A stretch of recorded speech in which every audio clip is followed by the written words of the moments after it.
السلام عليكم ورحمة الله تعالى وبركاته.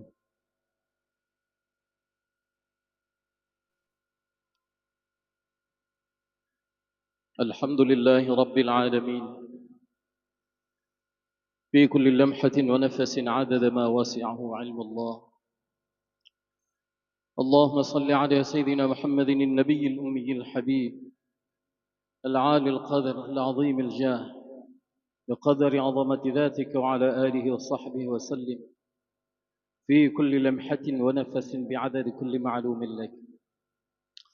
أيها الناس أوصيني وإياكم بتقوى الله فقد فاز المتقون، حيث قال الله عز وجل: أعوذ بالله من الشيطان الرجيم، بسم الله الرحمن الرحيم. يا أيها الذين آمنوا اتقوا الله حق تقاته ولا تموتن إلا وأنتم مسلمون. ويقول: وتزودوا فإن خير الزاد التقوى واتقون يا أولي الألباب. صدق الله ربنا العلي العظيم. Para alim ulama, tuan-tuan guru yang kami junjung tinggi, saudaraku sekalian dirahmati oleh Allah Subhanahu wa taala. Kita ini bukanlah orang yang pertama tinggal di dunia ini. Sudah banyak orang yang dahulu lebih awal tinggal di dunia ini dan sudah meninggalkan dunia ini untuk selama-lamanya.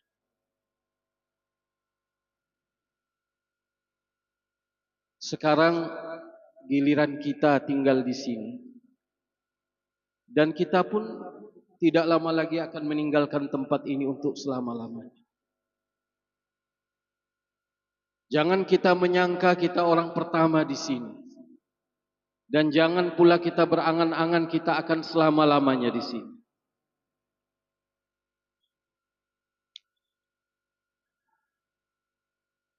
Tanpa terasa dan terkadang kita tidak menyadarinya, bahwa sudah semakin dekat saatnya kita harus pergi meninggalkan dunia ini untuk selama-lamanya.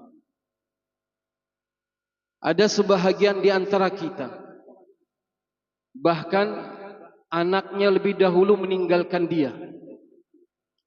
Ada sebahagian kita yang istrinya sudah duluan meninggalkan dia selama-lamanya, meninggalkan dunia ini untuk selama-lamanya, dan tidak akan kembali lagi bersama dengan dia. Seperti itulah kehidupan dunia ini, silih berganti.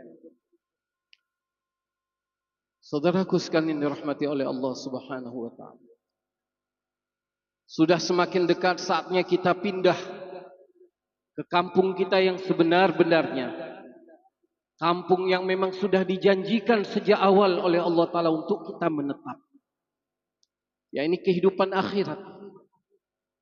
Darul akhirah lahiyal hayawan. Negeri akhirat, kampung akhirat, itulah kehidupan kita yang sebenar-benarnya. Tempat kita menetap, inilah kehidupan akhirat. Kalau di sini cuma transit. Satu orang ulama datang kepada seorang raja di istananya. Di hadapan raja, juga di hadapan para pembesar kerajaan, dengan mudahnya ulama ini mengatakan, Tuan Raja, ini losmen siapa? Istana, tapi ulama. Hatinya terikat kepada kehidupan akhirat, sekalipun jasadnya di dunia. Sehingga dengan mudahnya dia mengatakan kepada raja, Tuan Raja, ini losmen siapa? Maka wajah raja ini menjadi merah, murka, sambil mengatakan, hai bodoh, ini bukan losmen, ini istana. Ini istana, rumah permanen seorang raja. Sambil senyum ulama ini mengatakan, Tuan Raja, sebelum Tuan tinggal di sini, siapa yang tinggal di sini? Ayah saya. Sebelum ayah Tuan, kakek saya. Sebelum kakek Tuan, nek tu saya tinggal di sini, seorang raja. Terus Nanti kalau Tuhan sudah nggak ada, yang tinggal di sini siapa? Anak saya. Kalau anak Tuhan sudah nggak ada di sini, siapa? Cucu saya. Loh, kalau gitu lost man Tuhan. Artinya orang yang tinggal di sini gilir-giliran. Tak ubahnya seperti sebuah lost man. Satu orang datang beberapa malam, kemudian dia tinggalkan tempat itu. Diisi lagi oleh orang lain. Kalau begitu Tuan Raja, ini lost man yang tinggal di sini gilir-giliran. Sekarang giliran Tuhan.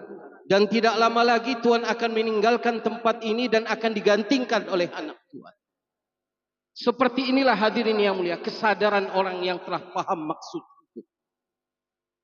Jasadnya ada di bumi, tetapi hatinya ta'alluq kepada Allah. Jasadnya ada di dunia, tapi hatinya dalam kehidupan akhirat. Dia tidak pernah lupa bahwa di sini adalah sementara. Tempat tinggal yang sebentar, bukan untuk menetap. Saudaraku sekalian rahmati oleh Allah Ta'ala, seperti itu juga kita. Tanpa terasa dan sebahagian besar manusia tidak menyadari hal itu. Bahwa sudah semakin dekat saatnya kita ini akan meninggalkan tempat ini untuk selama-lamanya. Pindah ke negeri yang mana telah dijanjikan oleh Allah Ta'ala, yakni negeri akhir.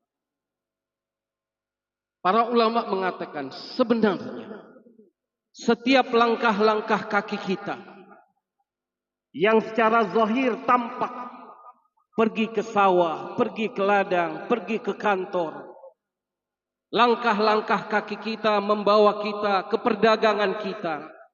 Tetapi sebenarnya setiap langkah-langkah kaki kita membawa kita, menggiring kita untuk segera berjalan menuju lahat kita masing-masing. Setiap langkah kita berjalan menuju negeri akhirat kita. Perkara inilah sepatutnya harus senantiasa kita sadari dan jangan pernah lupa. Semakin hari semakin dekat saat kita untuk menetap di dalam kehidupan akhirat kita. Kita akan sendirian di dalam kubur. Tidak ada yang menemani kita. Istri yang kita cintai pun tidak akan menemani kita di lahat kita. Sebagaimana sebahagian kita juga tidak akan mau menemani istri kita di dalam kubur mereka. Nabi Agung sallallahu alaihi wasallam telah bersabda, setiap orang ketika dikirim, diusung ke perkuburan, ada beberapa hal yang menyertainya. Sanak keluarganya, harta bendanya, juga amal perbuatannya.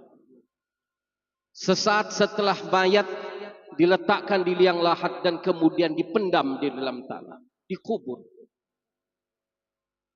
maka karib kerabat sanak keluarga akan meninggalkannya sendirian.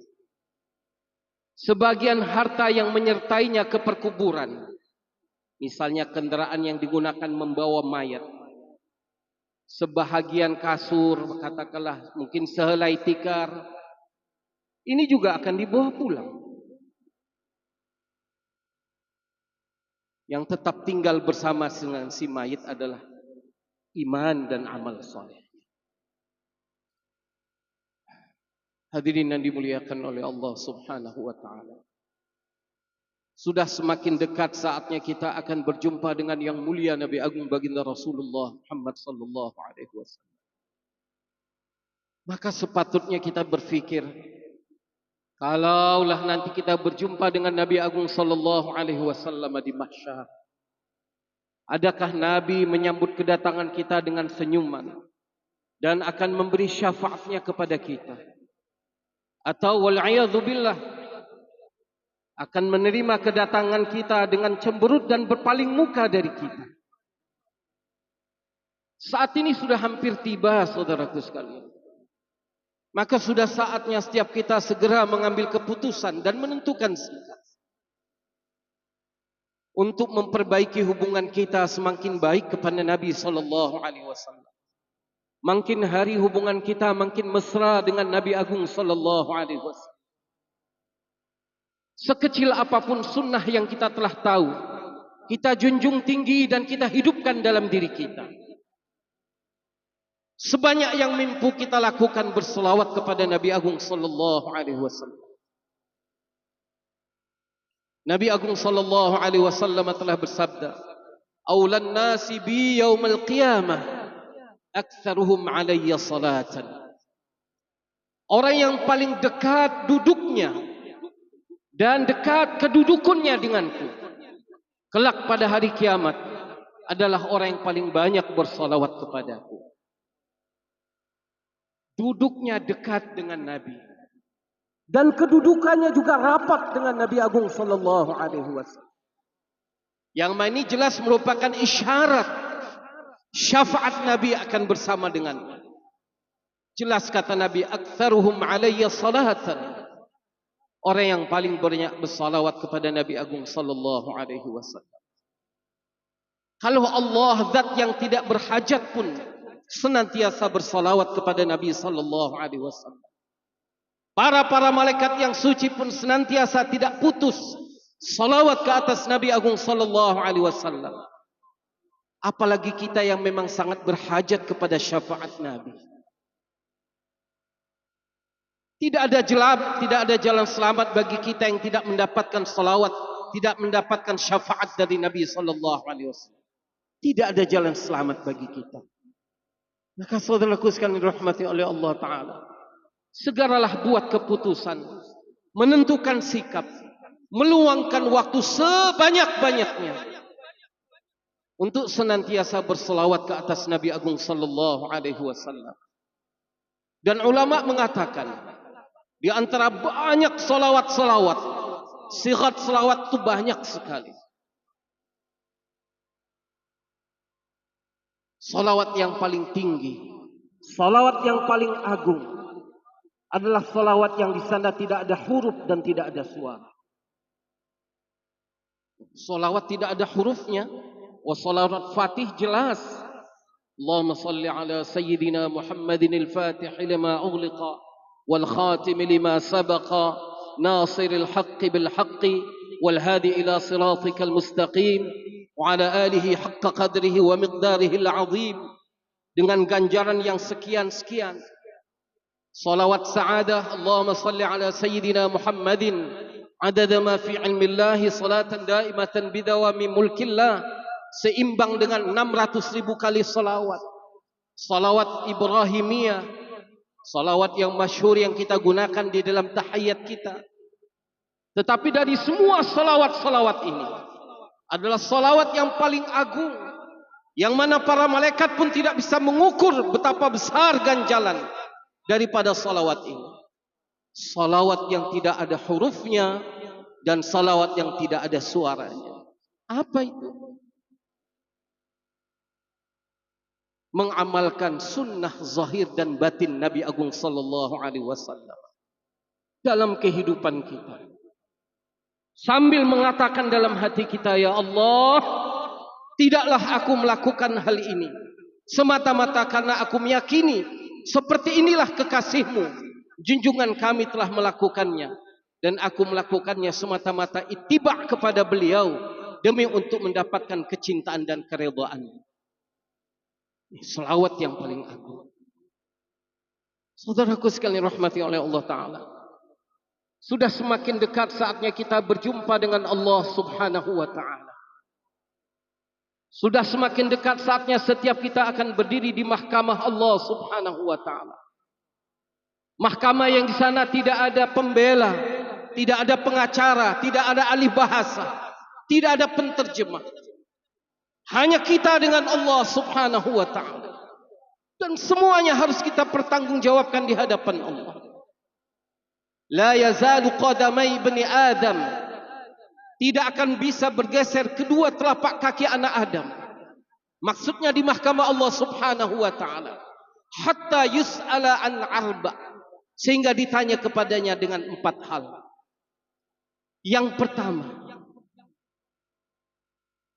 semua kita akan ditanya an umrihi fima afnah, mengenai umur yang telah Allah Ta'ala beri untuk kita, kemana kita habiskan. Ini semua kita dikasih umur oleh Allah. Semua kita diberi nafas oleh Allah. Semua kita diberi kehidupan oleh Allah. Ini kita pakai untuk apa? Kita habiskan untuk apa? Dan ulama mengatakan ketika itu jawaban bukan melalui lisanul maqal, tapi melalui lisanul amal. Bukan dengan lidah yang ada di dalam mulut kita ini menjawab, tetapi lisan amal kita lah yang akan menjawab.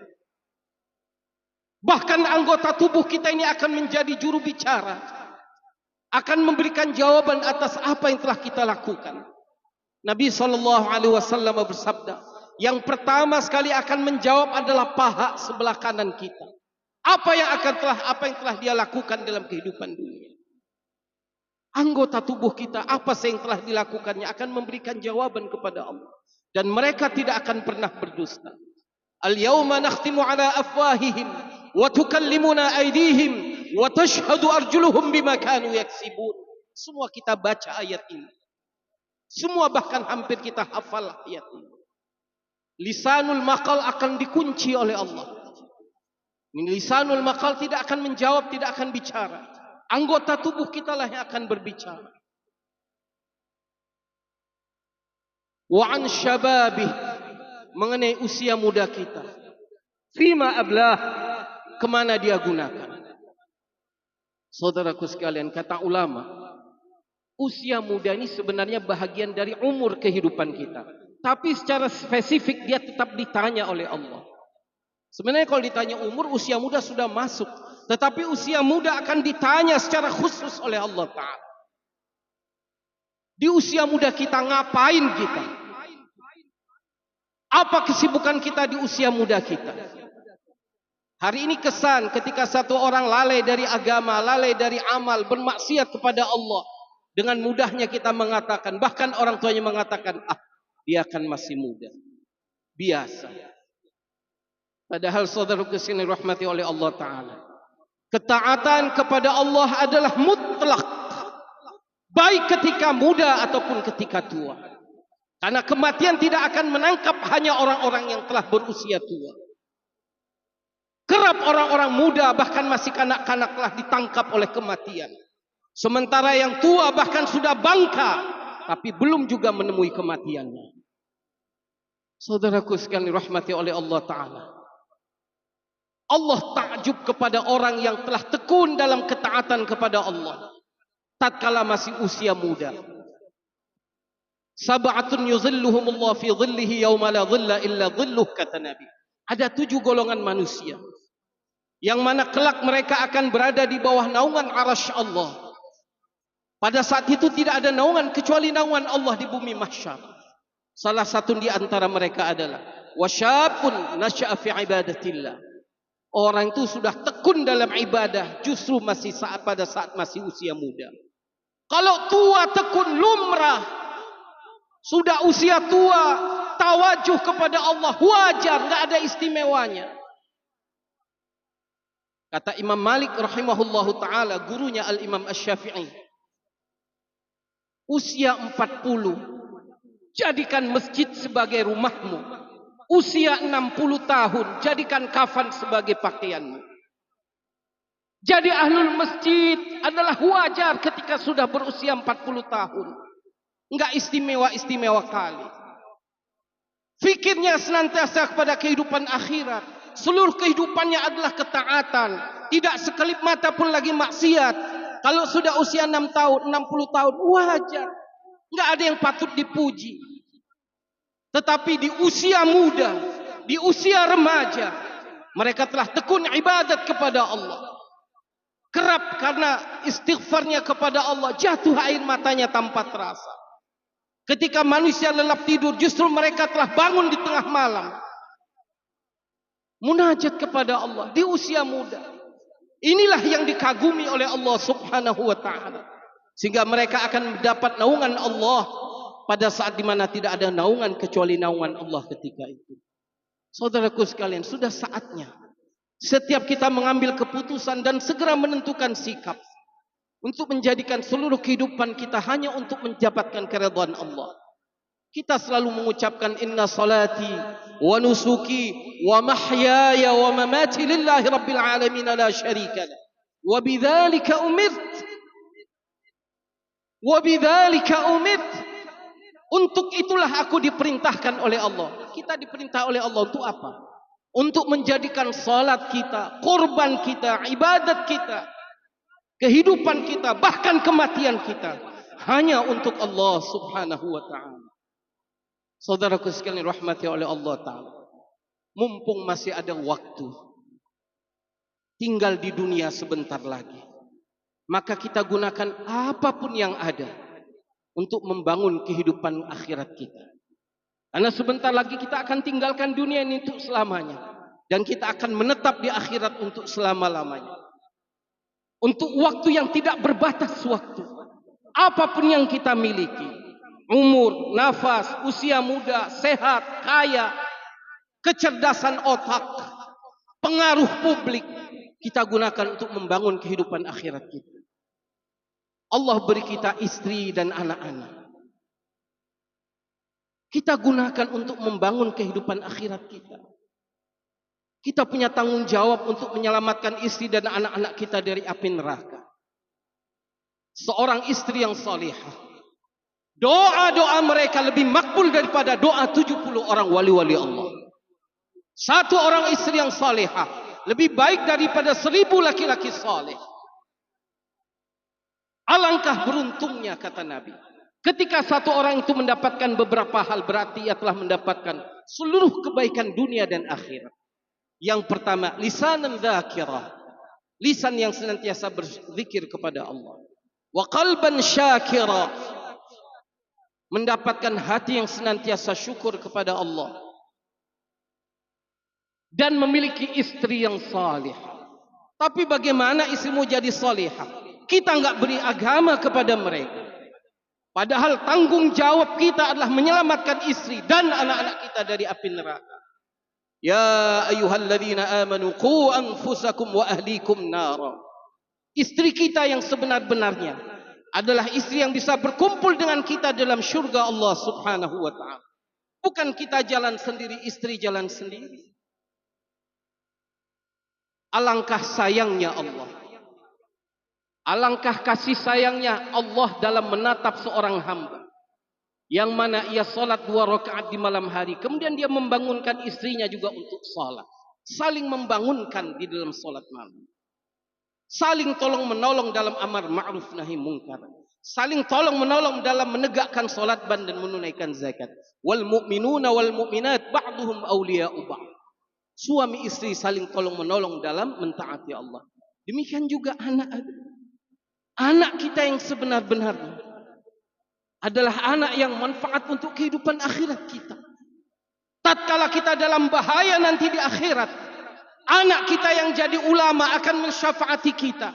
Anak kita yang menghafal Al-Quran akan menyelamatkan kita. Dalam hadis yang sahih, satu orang hafizul Quran akan dapat memberikan syafaat 10 orang dari ahli keluarganya yang wajib neraka atas mereka. Tapi anak dapat memegang tangan kedua orang tuanya menyelamatkan mereka dari api neraka. Sebagaimana kisah Nabiullah Ibrahim ketika beliau mengatakan, ni'mal aun anta ya waladi ala amrillah. Sebaik-baik penolongku dalam menyelamatkan aku, dalam mentaati Allah adalah engkau wahai anakku saya. Hari ini ayah jalan sendiri, anak jalan sendiri. Ayah salat, anak telantarkan salat. Seakan-akan dia tidak bertanggung jawab kepada agama anaknya. Padahal saudara sekalian dirahmati oleh Allah Subhanahu wa taala. Satu orang laki-laki akan memasuki syurga Allah taala. Tetapi kemudian seorang menangkap kakinya sambil mengatakan, ya Allah, bukankah ini hari yang adil benar? Bukankah engkau zat yang maha adil benar?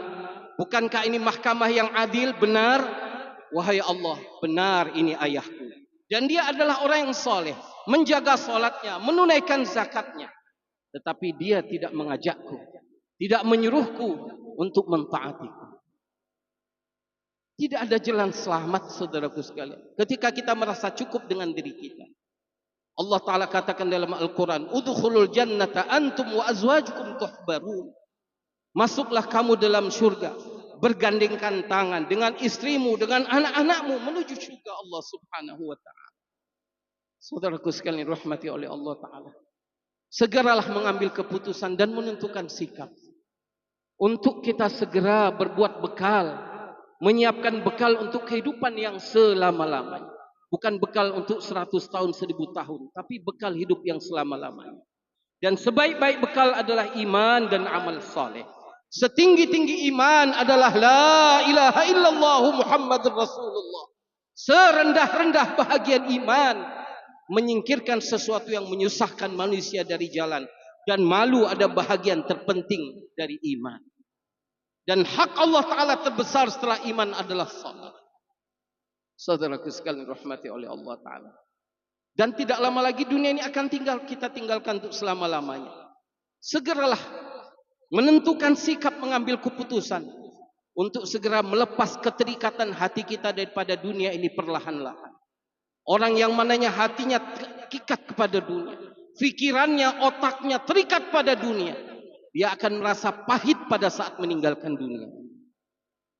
Padahal Nabi SAW katakan, al-mautu tuhfatul mu'min.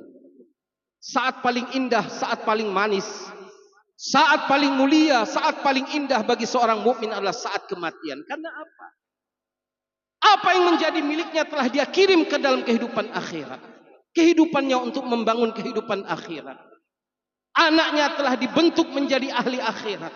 Istrinya telah dibentuk menjadi wanita salihah. Mereka akan berkumpul di bawah keridhaan Allah Subhanahu wa ta'ala. Allah Subhanahu wa ta'ala menanti kedatangan kita. Tentunya kita mempersiapkan diri. Ketika kita berjumpa dengan Allah, bagaimana Allah redha kepada kita. Karena ulama mengatakan ketika satu orang berjumpa dengan Allah, hanya ada dua kemungkinan.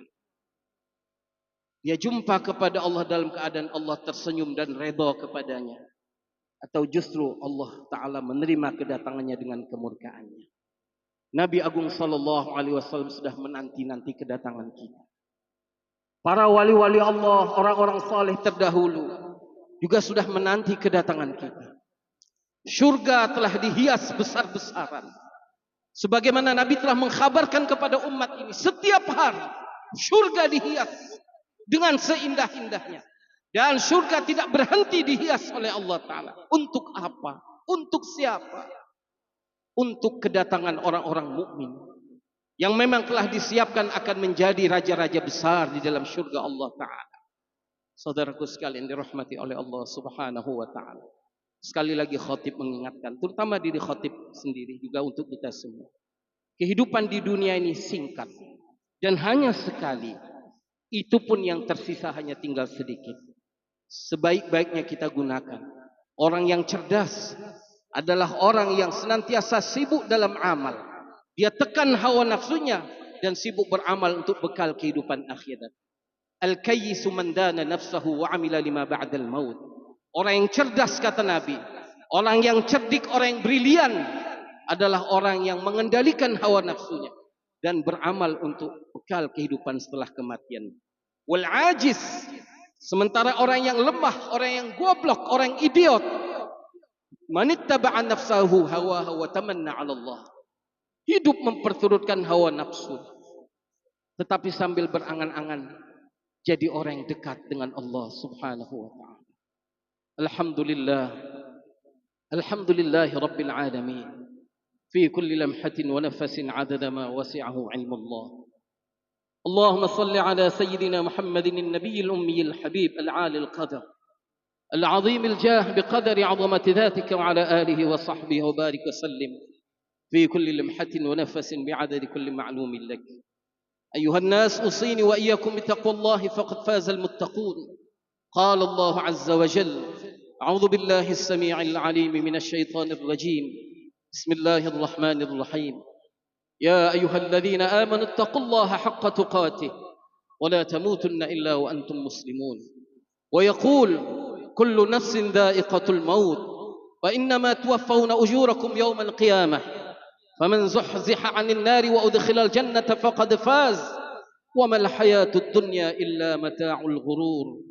ويقول: فمن يعمل مثقال ذرة خيرا يره ومن يعمل مثقال ذرة شرا يره. صدق الله ربنا العلي العظيم. بارك الله لي ولكم في القرآن العظيم ونفعني وإياكم بما فيه من الآيات والذكر الحكيم. وتقبل مني ومنكم تلاوته إنه هو السميع العليم.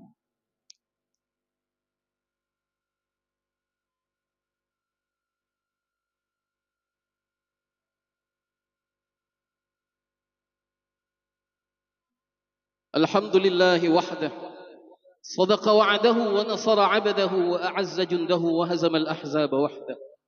أشهد أن لا إله إلا الله وحده لا شريك له، وأشهد أن سيدنا ومولانا محمدا عبده ورسوله الذي لا نبي بعده، الذي بلغ الرسالة وأدى الأمانة ونصح الأمة وكشف الغمة وجاهد في الله حق جهاده حتى أحداه اليقين. اللهم فصل وسلم على هذا النبي الكريم وعلى آله وصحبه أجمعين. أما بعد، أيها الناس، أوصيني وإياكم بتقوى الله فقد فاز المتقون، حيث قال الله عز وجل: يا أيها الذين آمنوا اتقوا الله حق تقاته ولا تموتن إلا وأنتم مسلمون. ويقول: وتزودوا فإن خير الزاد التقوى واتقون يا أولي الألباب. ويقول: فمن يعمل مثقال ذرة خيرا يره ومن يعمل مثقال ذرة شرا يره. صدق الله ربنا العلي العظيم. إن الله وملائكته يصلون على النبي يا أيها الذين آمنوا صلوا عليه وسلموا تسليما. اللهم صل على سيدنا محمد النبي الأمي وعلى آل سيدنا محمد كما صليت على إبراهيم وعلى آل إبراهيم إنك حميد مجيد. اللهم بارك على سيدنا محمد عبدك رسولك النبي الأمي وعلى آل سيدنا محمد كما باركت على إبراهيم وعلى آل إبراهيم في العالمين إنك حميد مجيد. اللهم اغفر لنا وللمسلمين والمسلمات والمؤمنين والمؤمنات الأحياء منهم والأموات برحمتك يا أرحم الراحمين. اللهم حرمنا عن معاصيك أبدا ما أحييتنا يا رب، وأذقنا لذة طاعتك وخدمة دينك، واستقمنا في طاعتك وخدمة دينك حتى يوم نلقاك وأنت راض عنا. واختم بالصالحات أعمالنا وتوفنا مسلمين والحقنا بالصالحين، وادخلنا الجنة مع الأبرار والمقربين يا عزيز يا غفار يا رب العالمين. ربنا آتنا في الدنيا حسنة وفي الآخرة حسنة وقنا ووالدينا عذاب النار. عباد الله، إن الله يأمر بالعدل والإحسان وإيتاء ذي القربى وينهى عن الفحشاء والمنكر والبغي يعظكم لعلكم تذكرون. ولذكر الله تعالى أعلى وأولى وأكبر وأتم وأهم وأعز وأجل وأكرم. أقيموا الصلاة.